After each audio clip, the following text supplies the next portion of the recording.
Well, first off, I got the heat on right now. You see what I'm saying? I got the heater on right now as we're doing the show. But this is a spot that I just have to take every single time. Now, this isn't their only matchup versus the Nuggets. They do face them in a few games at the house, but I'm taking the heat here. This team is red hot right now. I mean, forget out they're red hot in current form. This is a championship revenge game. This is finals revenge here. Obviously, they lost 4-1 in the finals. This is a bounce back J spot here, and I think the Heat are catching a win at just the right time here. They've lost 9 of their last matchups versus the Nuggets as well. So the Nuggets have basically owned them, but I'm not scared. I'm taking the Heat plus 5.5. They're red hot. They've won 5 straight games, 7 of the last 8. 8 of the last 10 games. They're 8-0 against the spread in their last 8 games. This will be the 5th game in 8 days for the Nuggets here. Nuggets on a back-to-back as well. They will be coming off a big revenge game versus the Kings, a triple revenge spot as well. So I know that they want to come in ball to show the Kings like, hey, like y'all don't own us. You see what I'm saying? So that's gonna be a big game. But I just feel like this. And the Nuggets are only 4-7 against the spread on the back-to-back as well. They're 0-2 against the spread in their last couple of games on the back-to-back at the house. I just feel like this is a turn-up spot for the Heat. I know that this is the last game of their 4th game road trip since the break, and it's a late-night game as well, but I don't think any of that matters in this particular spot. I think the Heat are going to be turned up here to try their best to get some finals revenge. I'm taking a plus 5.5. They don't even have to win the game. They just have to keep it close, but I wouldn't be a bit surprised if the Heat shocked the world and won this game outright. I'm rocking with the Heat in this one. Let's go Heatles. Game is on TNT, primetime spot. Heat on the road, 17, 11, and 2 against the number. I'm going to talk a bunch about this game as well, AC. How do you feel about this matchup? This is a finals rematch. Some think the Heat can actually push it right back to the finals. I've heard that chatter start. I'm not all the way there yet on Spoelstra and the boys. But AC, what do you think about this primetime matchup on TNT? Heat in Denver to take on the Nuggets. Jay's going with the plus 5.5 in Miami.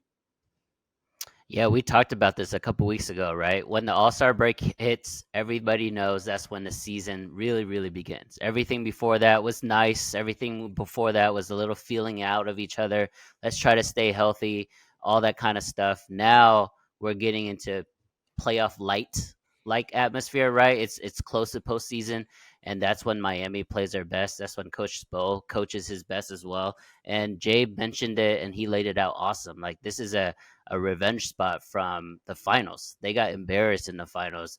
Not only does Denver dominate this head-to-head matchup 9-1 overall in the last 10, but against the spread, they've covered 8 out of those 10 games. So Denver not only beats them, but they blow them out as well. So this is a great spot for Miami to send a message not only to Denver but to the rest of the league. This is the second half of the season. This is NBA postseason time. So I like it. I like value plays in general. So I agree with Jay there. It's Miami or nothing for me. I'm interested to hear about your total though, Sean. Yeah, well, I'm not going to comment too much on this game because I'm going to come right back to the total after we get AC's cap. Okay. For the injury report here on Miami, Tyler Hero is questionable, left knee hyperextension. Kevin Love is questionable. Josh Richardson is out. So keep an eye on that. As we record this, Denver is rolling, so they're playing. So keep an eye on the injury report is what I'm getting at here. Couple guys questionable in Hero and Love for Miami. AC, should I go and talk the total now just because we're on that game as is? Let's go ahead and knock out the total, and then we'll come back to AC and talk Warriors, Knicks, and him going under there. All right. So as I mentioned, Heat up to their old ways. They're starting to roll a little bit, 3-0 coming out of the break. I just flat out think in this big of a spot, 216 and a half is too low of a number. I believe this game is going to be played in the 220s. Now, I'm interested to hear what AC has to say because he has mentioned in the past, and we've talked about this, that in big spots on primetime television, he leans under in this spot. But I think 216 and a half is too low. Heat 3-0 coming out of the All-Star break, but this is their 4th straight road game coming out of the break and 3rd game in 4 nights. Both teams have been playing top 10 offense and defense since the break. They both absolutely have turned it up.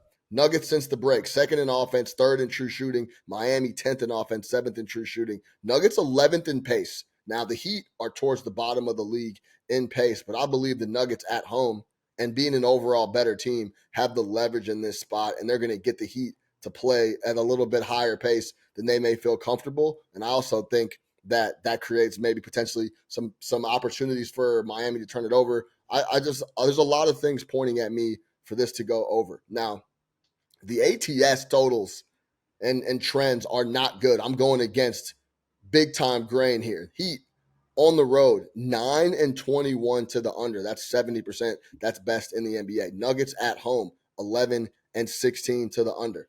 Nuggets are going to be on the back-to-back, as we mentioned. Heat 3-4, the final game of a road trip. Few tired legs are going to be out there on a couple possessions. I think that means easy buckets, potentially as it gets later in the game as well. Prime time, I expect this to be extremely competitive, a measuring stick. The revenge element with the finals with the Nuggets and Heat last year. I think this game is played in the 220s. I think 216.5 is too low. So I'll take the over in the spot.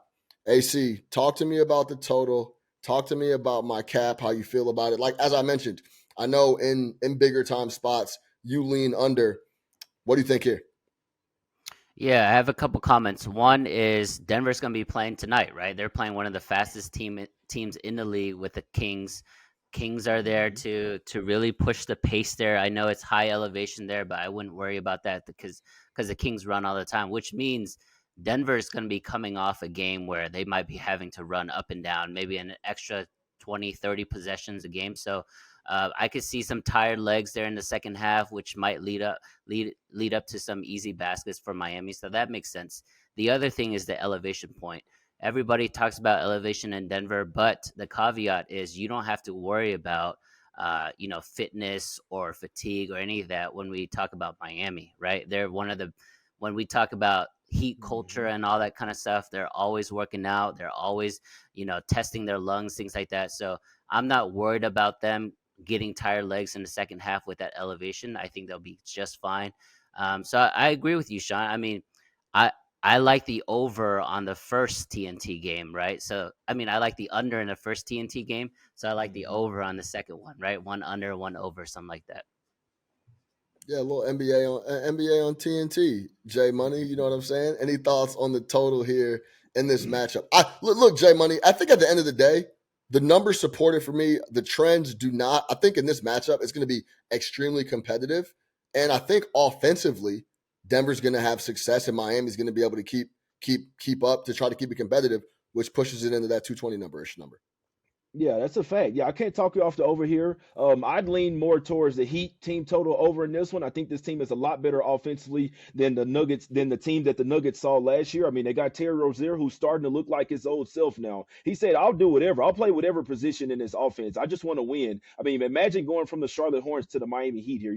I know Terry Rozier was very glad to be over there with the Heat, and they added LeLon Wright off the bench as well. I really feel like the Heat team made some key upgrades over the season. They're a lot better offensive team. Now they're going to bring the defense here. I would probably wait to play the total just to make sure that the Nuggets aren't resting anybody. I talked to Matt and he was kind of saying that these guys might start resting a few guys down the stretch. So that's the only thing that I would just worry about here. But to be perfectly honest, like I didn't really look into the total. I just need the Heat to cover this fucking game. But I can't talk you off the over here. Yeah, I'm thinking like 115, 110 type of ball game. Push it over, push it. That's where I see this game falling at.